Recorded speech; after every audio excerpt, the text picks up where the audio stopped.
Good morning twelfth class. आज हम तृतीय चतुर्थक क्रियाकल्प के बारे में पढ़ने जा रहे हैं। इसमें आज हम पढ़ेंगे तृतीय कल्प के बारे में। द्वितीय कल्प में जिसके प्रकार आपने देखा था कि किस प्रकार से पोषण के लिए किस चीजों की जरूरत होती है, खेती बाड़ी के बारे में भी आपने कृषि के क्षेत्र में पढ़ा था।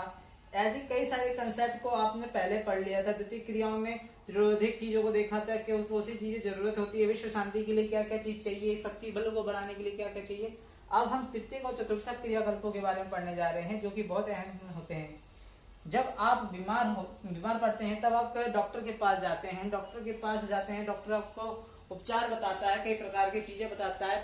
और प्राइवेट डॉक्टर जो के पास जाते हैं, कभी कभी आपके माता पिता उपचार के लिए आपको अस्पताल ले जाते हैं। विद्यालय को आपको अध्यापक पढ़ाते हैं। किसी भी विवाद की स्थिति में कानून या वकील से ली जाती है, मतलब किसी भी प्रकार की राय वकील से ली जाती है। इस प्रकार के अनेक व्यवसाय होते हैं, यानी कि व्यवसाय से संबंधित आपको यहाँ पे प्रतिक्रियाएं बताई जाएंगी। व्यवसाय से संबंधित यानी कि व्यवसाय क्या है क्लास? व्यवसाय एक प्रकार की प्रतिक्रिया होती है,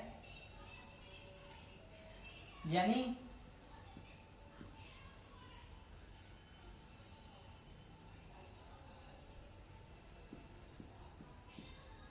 व्यवसाय प्रतिक्रियाओं के बारे में समझिए। व्यवसाय प्रतिक्रिया क्या है, व्यवसाय कहाँ से जन्म लेता है? व्यवसाय वहां से आता है जहां पे लोगों की जरूरत मांगे कुछ प्रकार की कार्यों की होती है, जैसे सर्विसेज की होती है। डॉक्टर हो गया, टीचर हो गया और आपके लॉयर्स वगैरह हो गए। इस प्रकार के जो सर्विसेज प्रोवाइडेबल करते हैं, जिसके बदले में वो कुछ फीसेस चार्ज करते हैं, उसको व्यवसाय की प्रतिक्रियाओं में भी माना जाता आया है।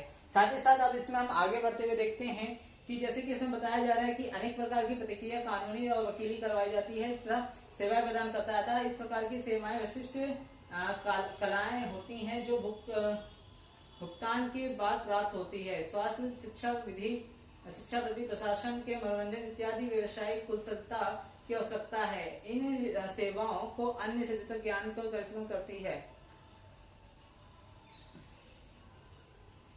तृतीय क्रियाकल्पों में निश्चित कुशल श्रमिक व्यवसायिक दृष्टि से प्रशिक्षित विशेषज्ञों की पारदर्शिता के द्वारा होता है।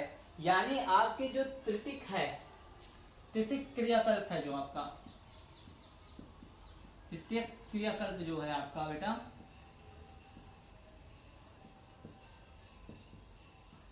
तृतीय क्रियाकल्प जो है बेटा आपका, ये ऐसा क्रियाकल्प है जो कि प्रतिकृत रूप से आपको यह बताएगा कि प्रोफेशन के बारे में सीधा सीधा अनुवादित करवाया जाए तो ये ऐसे कार्यों के बारे में बता रहा है जो प्रोफेशनल हैं।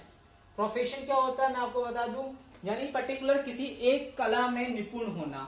अगर आप डॉक्टर हैं तो डॉक्टर की अपनी प्रतिक्रिया में बिल्कुल निपुण हो, या फिर अगर आप लॉयर हैं तो आपको लॉ से संबंधित सारी जानकारी हो, और अगर आप इसी प्रकार के अलग अलग गतिविधियों से संबंधित रखते हैं तो अलग अलग प्रकार की प्रतिक्रियाएं कर सकें, तो उसको तृतीय क्रियाओं में डाला गया है। यानी कि वे क्रियाएं जो प्रोफेशनल हैं, ठीक है बेटा, प्रोफेशनल क्रियाकल्प हैं जितनी भी हैं, जिसको व्यवसायिक दृष्टि से देखा गया, यानी किसी कुशल श्रमिक व्यवसाय को कहा जा सकता है जो कुशल हो अपने कार्य में। साथ ही साथ आर्थिक विकास की आरंभिक अवस्थाओं को लोगों का एक बड़ा अनुपात प्राथमिक सेक्टर से कार्य करता था। एक विकसित आर्थिक अर्थव्यवस्था को बहुमुखी संख्या श्रमिक तृतीय क्रियाकल्पों में रोजगार प्राप्त करने की अपेक्षा संख्या द्वितीय सेक्टर से क्रियाकल्प होते हैं।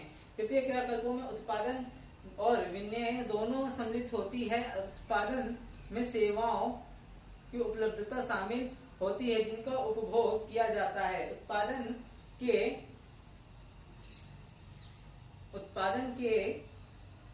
को परोक्ष रूप से पारिश्रमिक और वेतन के रूप में मापा जाता है। विनिमय के अंतर्गत व्यापार, परिवहन और संचार सुविधाएं सम्मिलित होती हैं जिनका उपयोग दूसरे निष्प्रभाव करने के लिए किया जाता है। इसलिए तृतीय क्रियाकल्पों में मूर्त वस्तुओं और उत्पादन के बजाय सेवाओं और व्यावसायिक उत्पादन सम्मिलित होते हैं। वे भौतिक कच्चे माल के परिणाम के प्रत्यक्ष रूप में सम्मिलित नहीं होता। एक नलसाज बिजली मिस्त्री, तकनीशियन, धोबी, नाई, दुकानदार, चालक, कोषपाल, अध्यापक, डॉक्टर, वकील और प्रकाशक इत्यादि काम इनका समस्या उदाहरण है। यानी वह लोग जो अपने एक पर्टिकुलर प्रोफेशन में बेस्ट हैं, यानी वह लोग जो अपने एक पर्टिकुलर काम को कर सकते हैं, यानी वो नहीं जो दूसरे के ऑर्डर पे काम कर रहे हैं, यानी वह लोग जो अपने प्रोफेशन में बेस्ट हैं। जैसे डॉक्टर अपने ट्रीटमेंट में बेस्ट है, और वकील अपनी वकीली में बेस्ट है, ड्राइवर अपनी गाड़ी को ड्राइव करने में बेस्ट है। यानी जो पर्टिकुलर एक प्रोफेशन से जुड़े हुए हैं, जो अपने कार्यों में बिल्कुल सकल हैं, सक्षम है, वही तृतीय क्रियाकल्पों में आते हैं। यानी वो और कोई काम नहीं करते, वो वही काम करते हैं जो तृतीय क्रियाकल्पों के अनुसार एक पर्टिकुलर प्रोफेशनल व्यक्ति ही कर सकता है। यानी इसमें वह चीजें बताई जा रही हैं आपको। साथ ही साथ इसमें यह भी बताया जा रहा है इनको वेतन के रूप में नहीं मापा जा सकता, वेतन के रूप में मापा जाता है, यानी कि इनको सैलरी के रूप में नापा जाता है। इनकी सैलरी पैकेज के हिसाब से होता है। जैसे डॉक्टर हैं, डॉक्टर की अगर वो किसी हॉस्पिटल में वर्क कर रहे हैं तो उनकी सैलरी पैकेज से होता है। वकील अगर कोई फीस चार्ज करता है तो उसकी फीस चार्जिंग के अकॉर्डिंग होता है। उसी के हिसाब से अलग अलग तरीके से उनकी एक फिक्स इनकम होती है, जिसके एवरेज के हिसाब से उनको कैलकुलेट किया जा सकता है। इनका पर्टिकुलर सैलरी प्रोसेस होता है। ड्राइवर आप रखते हैं सैलरी पैकेज पे रखते हैं। अगर आप अलग अलग वर्किंग स्किल में देखिए, किसी एम्प्लॉय को देखो, कोई टेक्नीशियन है, कोई कुछ है, तो वो अपने अपने कार्य क्षेत्र में कुशल है, तो उसका उसी प्रकार से उसकी तनख्वाह भी दी जाती है, वेतन रूप में इनको रखा जाता है, वेतन रूप में मापा जाता है। तो आज तृतीय क्रियाकल्पों में आपने इतनी चीजों को जाना है। हम तृतीय क्रियाकल्पों और चतुर्थ क्रियाकल्पों के बारे में आगे भी अध्ययन करेंगे, पर क्लास आज हम इतना ही पढ़ेंगे ताकि आप इधर का नोट्स तैयार कर सके।